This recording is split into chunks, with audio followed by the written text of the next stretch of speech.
Hello, this is Del Blue, and I'm going to demonstrate how to paint a beach scene. In this case, with oil paint. I have primed my canvas already so that I don't have to worry about covering up white canvas, and that's entirely up to the individual, but this works best for me. I have put the masking tape on just to establish a horizon line, and that way I don't have to keep working with it. And it may change to some degree as I paint along, but what I'm going to do in this session is paint the sky. So I have used cobalt blue in a mixture with white and just a touch of burnt sienna. That keeps the blue from being too blue, and it grays it down slightly, but that's sort of personal opinion. That works best for me. And I'm using liquid as my medium, and you'll notice that my base coat is very similar. Now, the one thing I always say about painting skies and clouds is that we all know that the sky is blue, but it's various shades of blue at various times and with different positions of the sun. So that too is a matter of opinion. So however you want your sky to look, just go with it. Now, what I do when I'm applying paint, and as you can tell, we have a little thunderstorm brewing here, but I love the sound of the rain. I have my sliding door open so that I can enjoy it, but if I had too many more claps of thunder, I might have to change my mind. Okay, and as I go along, even though I have my paint pre-mixed to some extent, I can go in and add different colors.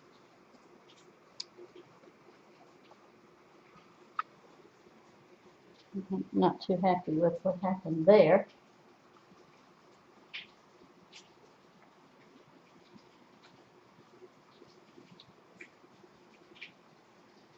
Now, one thing that happens when you add these different colors into your sky as you go along is that you inadvertently set up some places to place your clouds. So I'm just going to randomly add this color. And the nice thing about oil paint is that I can change my mind. Also, be careful how you apply the paint with your brush, because although there are streaks of clouds, certainly you want to kind of pay attention to the shapes of your brush strokes.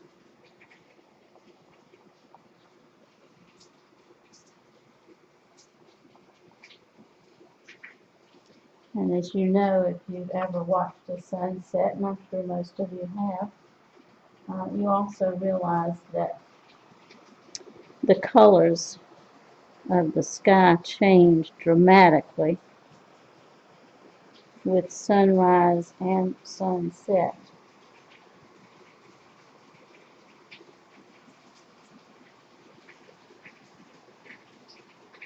I'm actually working flat on this table instead of standing up at my easel, because my easel is otherwise occupied.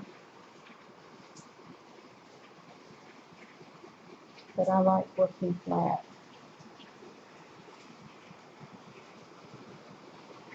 I do prefer standing. I get a better view.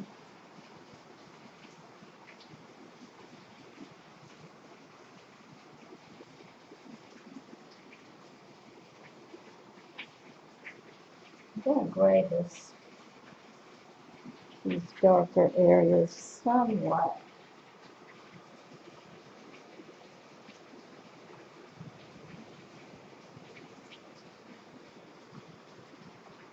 With just a touch of orange.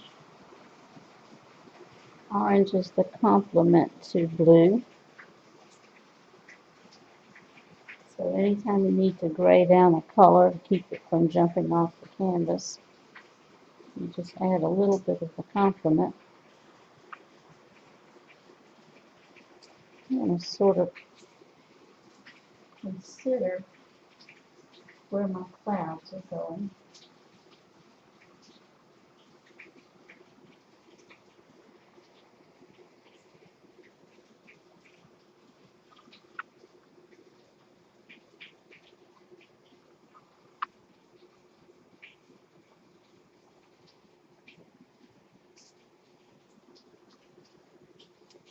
And these little areas will be the bottoms of my clouds. But I can change my mind as I go along.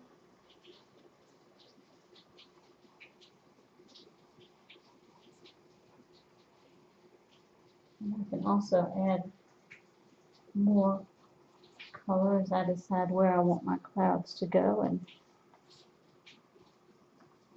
I don't suppose there's any two clouds that are alike.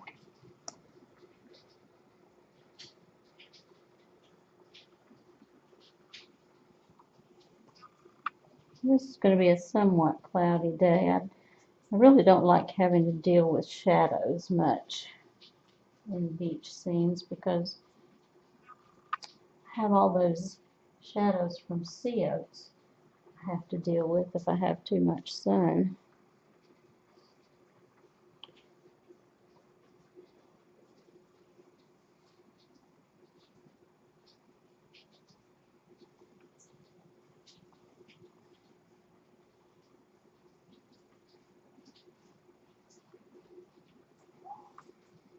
Okay, I think I'm ready to start with some clouds. Now what I will do is clean my brush out. And I always keep a paper towel in my hand to get out the excess. So I'm going to take a little bit of white and a touch of liquid. I don't want to get it too transparent. But I'm going to go with the suggestion here that this cloud is going to begin up here. And the one thing I want to emphasize is that clouds have various places where they're highlighted.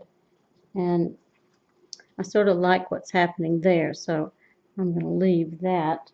I might come in and fade that out a little bit.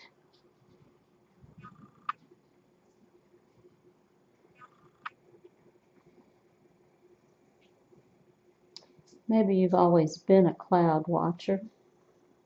I think clouds are beautiful, so I have watched many of them, but I've watched them more since I've been painting. Now, basically, you want to fade those out so that they're a little darker as they go along. But again, clouds are all different.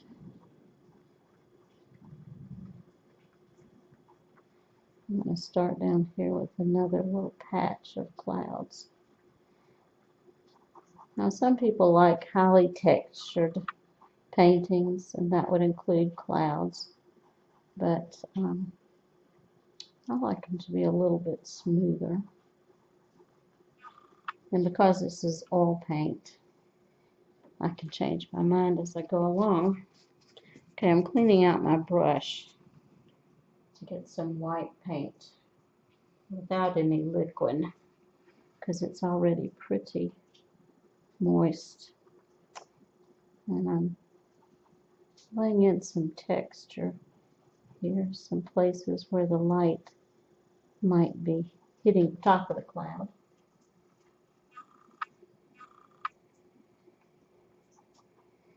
And be careful to change your brush position as you apply. And by all means, learn how much touch is acceptable, because you don't want to keep pressing on this, especially in the top area, because you will end up losing your cloud.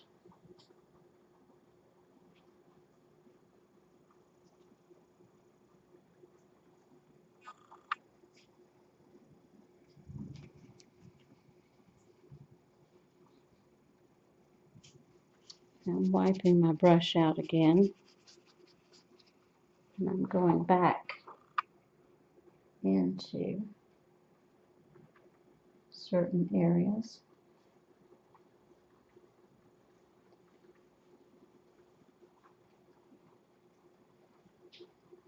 And if you'll notice, this is kind of a delicate touch. I'm not sure you can see this.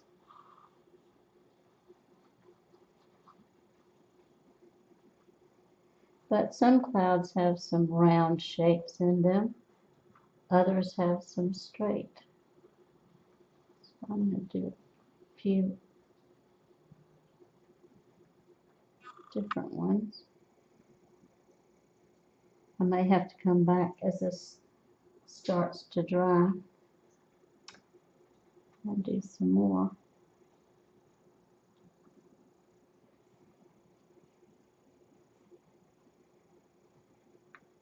I like the little flecks here.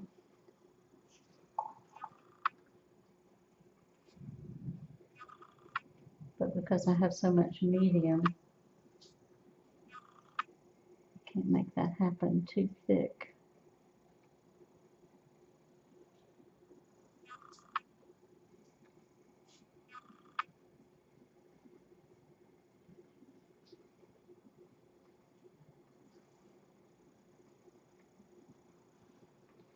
Now I'm going to reach over and get just a little bit of alizarin crimson to make this a little more gray.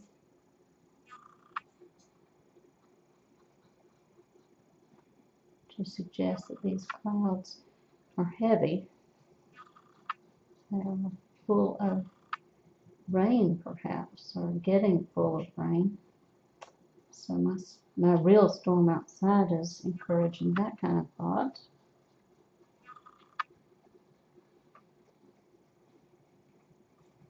I've painted numerous clouds in my day. At one point in time, I painted 2,000 square feet of clouds in a church sanctuary.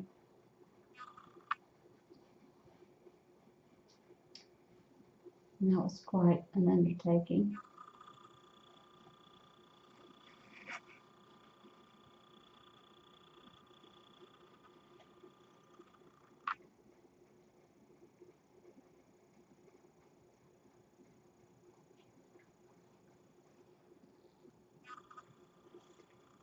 It's a little bit too purple there.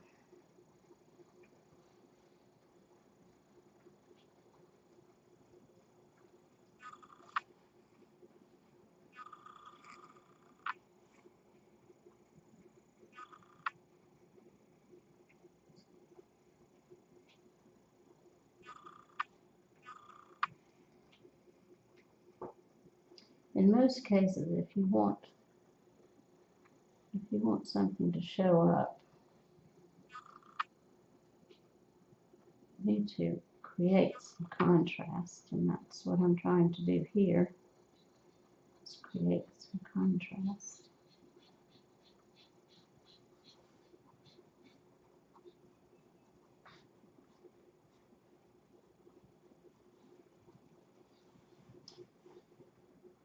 And I can't stress how important it is to learn not to overwork your painting. with your brush.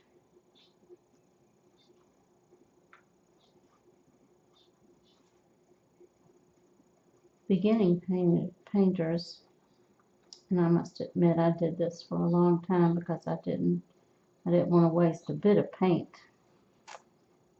But I found out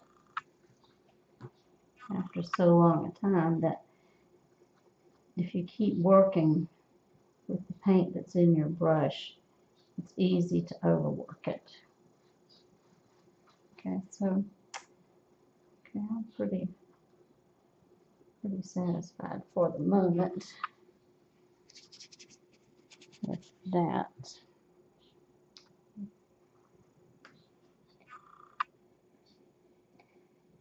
Some of these previous brush strokes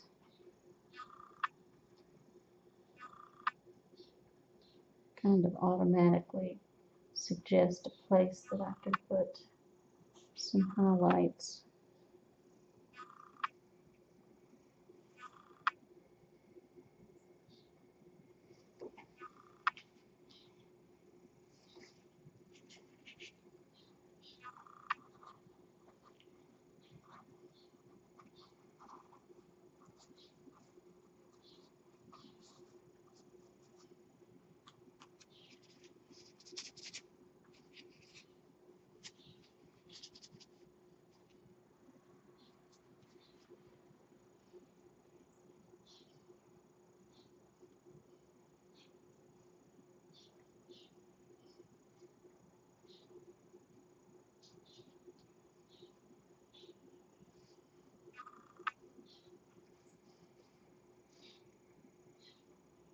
If you've watched other artists paint clouds, you probably know that some of them start with the shadows and then move up to the highlights. Others begin with the highlights and work down to the shadows. And I actually think I do a combination of both. Sort of depends on what it looks like when I'm finished putting down my base coat.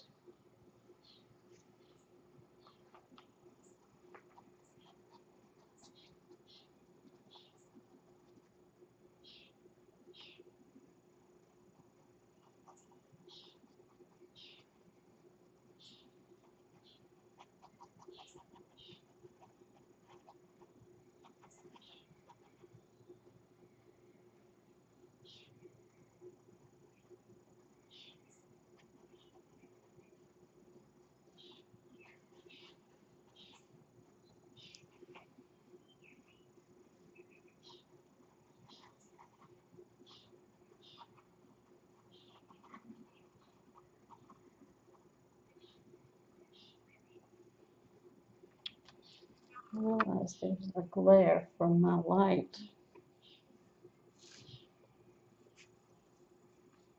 that may be hindering the view.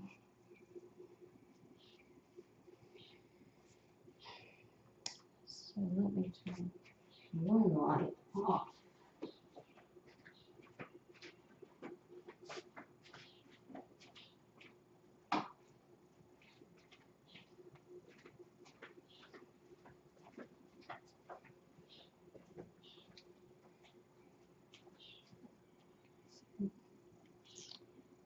Still have some glare. Let me prop that up in my masking tape.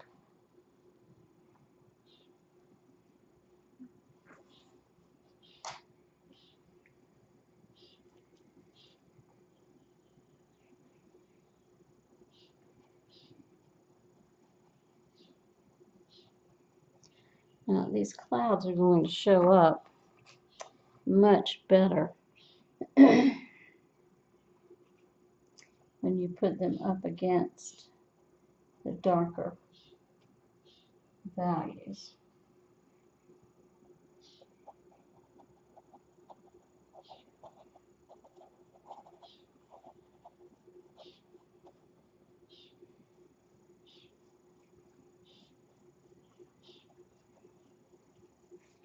And you can always go back in and add those shadows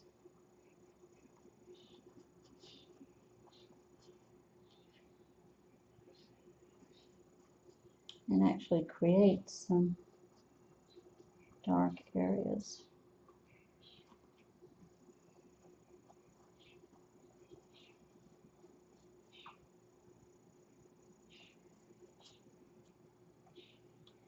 By using the initial mixture of cobalt blue and burnt sienna.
This area right over here where I put the alizarin crimson, still a little bit too bright to suit me. It doesn't mean it couldn't be that bright. I've seen many, many sunsets because I live on the marsh. And that's one of the definite pleasures.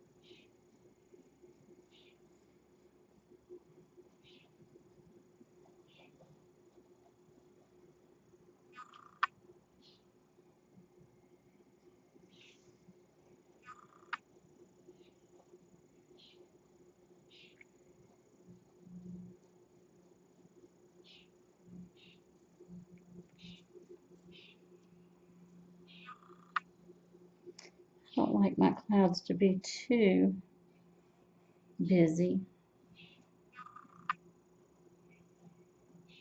And as I mentioned before, with the liquid,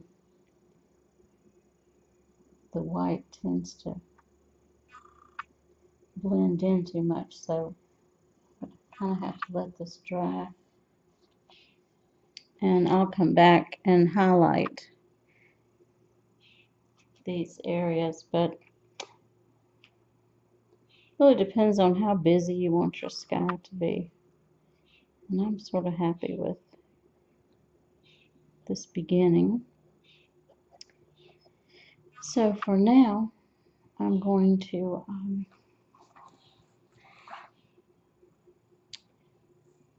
say goodbye and try to hold this so that the glare doesn't diminish my work. There's